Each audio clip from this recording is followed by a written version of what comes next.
천민에서 최고 권력자에 오른 정선이씨 이의민. 고려시대 이의민은 세 가지 점에서 우리 역사에서 독특한 특성을 가진 인물입니다. 첫째는 천민 출신으로 당시 국왕이던 명종보다 막강한 권세를 12년간 누린 인물로 고려말의 신동과 더불어 극적인 신분 상승을 이루었습니다. 조선 500년 역사에서는 이런 극적인 신분 상승의 인물은 존재하지 않았습니다. 둘째, 베트남 왕자 후손이라는 전설을 가진 정선이씨 출신으로 국내에선 화산 이씨와 더불어 베트남 출신 후손으로 추정됩니다. 셋째는 사상적 측면에서 지금은 사라진 경주 지역의 두두리교 신자라고 기록되었습니다. 첫째, 이의민은 고려사 반역 열전에 수록된 인물입니다. 고려사의 기록에는 아버지는 소금장수이고 어머니는 불교 사찰의 종이라는 미천한 신분이었습니다. 하지만 늠름한 외모에 힘입어 무신이 되어 상장군과 재상자리에 올라 나라의 실권을 장악하였습니다. 당시 소금 제조는 바닷가의 염전에서 제조하는 천일염이 아니라 소금솥을 이용하여 제조하는 방식으로 대개 사원에서는 바닷물을 끓여서 소금을 제조 판매하였고, 이 과정에서 소금장수인 아버지와 사원의 종이었던 어머니의 결연이 이루어진 것으로 이의민은 경주를 근거지로 성장하게 되었습니다. 과거 삼국지의 관우도 소금장수 출신이었고, 당나라 시절 최치원이 마주친 반란군 황소도 소금장수 출신이었습니다.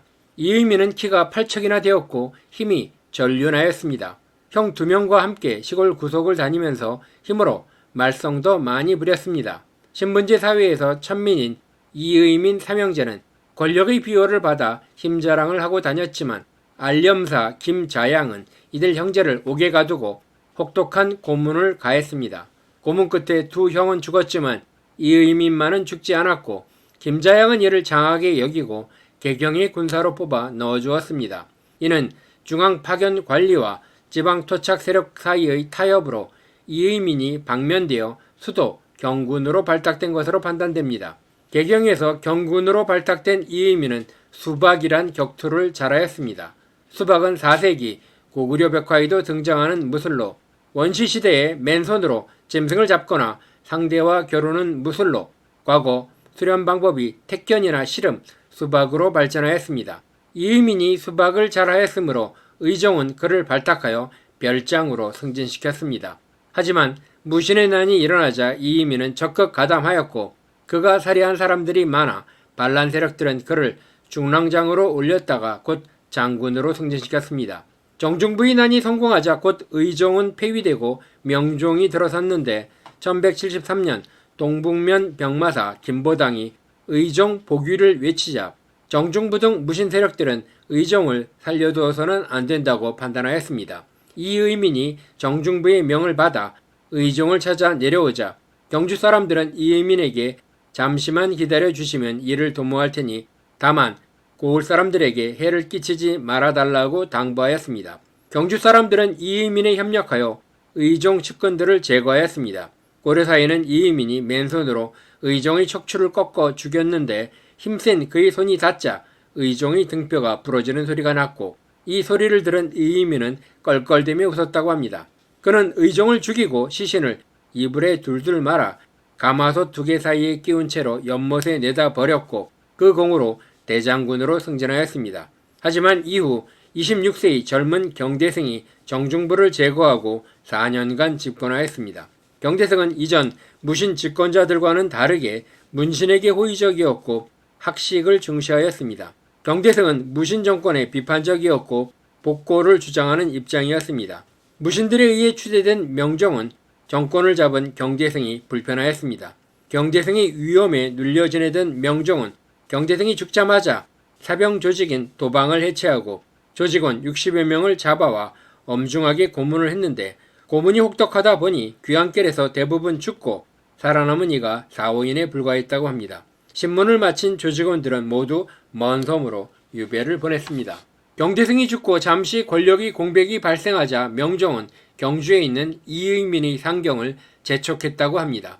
무신의 난을 통해 즉위한 명종의 입장에서는 무신정변 참여자인 이의민이 자신을 옹호할 수 있는 세력이라고 판단하여 복귀를 재촉한 것으로 보여집니다. 명종 13년에 공부상서로 임명되어 계속 관직 제수와 승진이 진행되다가 명종 26년 최충원에 의하여 살해됩니다. 고려사에는 이의민의 악행만이 기록되었습니다. 아내 최씨는 여종을 때려 죽였고 노비와 간통하여 이의민이 노비를 죽이고 철을 내쫓았으며 양가의 여자들과 결혼하고 버리는 일을 반복했다고 비판하였습니다. 세 아들들도 아버지를 믿고 횡포를 부렸습니다. 최충원의 동생 최충수의 비둘기가 이의민의 아들 이지영의 집 담장을 넘어가자 돌려줄 것을 부탁했으나 이지영에게 구타당하였고 분노한 최충수, 최충원 형제에 의하여 1196년 미타산 별장에서 살해되었습니다. 둘째, 2007년 한국 베트남 수교 15주년 기념 심포지엄에서 베트남 역사과학회장은 정선이 씨, 12세기 고려에 정착한 베트남 이씨라는 주제로 발표하였습니다.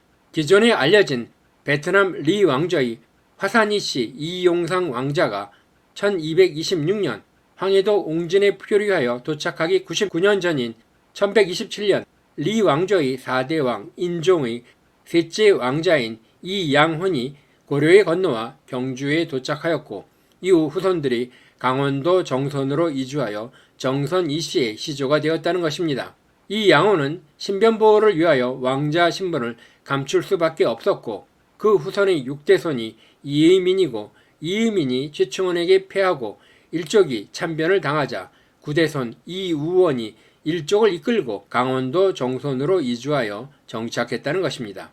정선이 씨 홈페이지에는 지금도 조선 숙종시절 생원 이익재의 기록을 인용하면서 이 양원인 안남국 4대 남평왕의 3남으로 송나라로 이주하였으나 휘종시절 금나라의 침략을 당하자 고려 경주로 이주하였는데 부인의 부친은 송조, 문화시랑 부굴진이었다고 합니다. 이 양원 이후 4대까지는 관직이 기록되었지만 이의민의 부친인 5대에 와서는 관직 기록이 없고 나중에 문화시중으로 추봉되었다고 하는데 고려사에는 소금장수로 기록되었습니다. 이의민이 최충원에 의하여 화를 당하자 며느리가 아들을 데리고 피신하였고 이후 9대손인 이우원이 강원도 정선으로 이주하여 정선을 본관으로 삼았다고 기록하였습니다. 셋째, 이의민은 출신지인 경주와 긴밀한 관계를 유지하였습니다. 의종을 살해할 당시에도 경주인들의 도움을 받았고 경대승에게 신변의 위협을 느끼자 경주로 피신하였습니다. 경주에는 신라 때부터 면면이 이어진 두드리신 신앙이 존재했는데 도깨비의 앞선 이름입니다. 전설에는 신라 진지왕의 아들 비형랑이 귀신을 부리는 재주가 있었는데 진평왕이 명하자 하룻밤 사이에 신원사 북쪽 개천에 큰 다리를 놓았는데 이를 귀교라고 불렀다고 기록되었습니다. 이의민이 숭배하는 두드리신은 경주의 토착신앙으로 야장신, 즉 대장장이 신의 모습도 갖추고 있는 존재였습니다. 당시 용광로가 있던 자리에는 두드리 또는 두두을이란 지명이 남아있는데 옛 신라 땅에 두들, 두들못, 두들곶이란 명칭입니다. 이의민을 죽인 최충원이 이의민이 삼족과 노예, 지역민들을 모두 살해했던 것은 경주 토착신앙 속에 뿌리 내린 이의민이 경주 세력이 위협적인 존재로 보였다는 것을 의미합니다. 정선이 씨의 홈피에서는 고려사의 기록이 고려 왕조를 뒤엎고 창업한 승자에 의한 승자를 위한 기록임을 염두에 둔다면 역설적으로 무인 집권자들은 천출태생의 신분의 족쇄를 끊고 최고 권력자에 오른 입지전적인 인물들이었고 출중한 힘과 대담함과 냉철함으로 천하를 움켜주었던 난세의 영웅이라고 주장합니다. 19세기 독일의 철학자 헤겔은 유럽을 정복한 나폴레옹을 백마 위에 올라탄 세계정신이라고 칭한 바 있다. 같은 의미로 무인 집권자들과 망이, 망소이, 만적 등 당시 민중봉기의 지도자들은 몽고제국 발흥이라는 세계사의 주류에 맞춰 정체되고 나약했던 문벌 귀족 사이의 모손을 타파하고 고려의 자주성과 민중들의 자각을 일깨운 시대 정신의 대변자들이 아니었을까라며 이의민을 옹호하고 있습니다.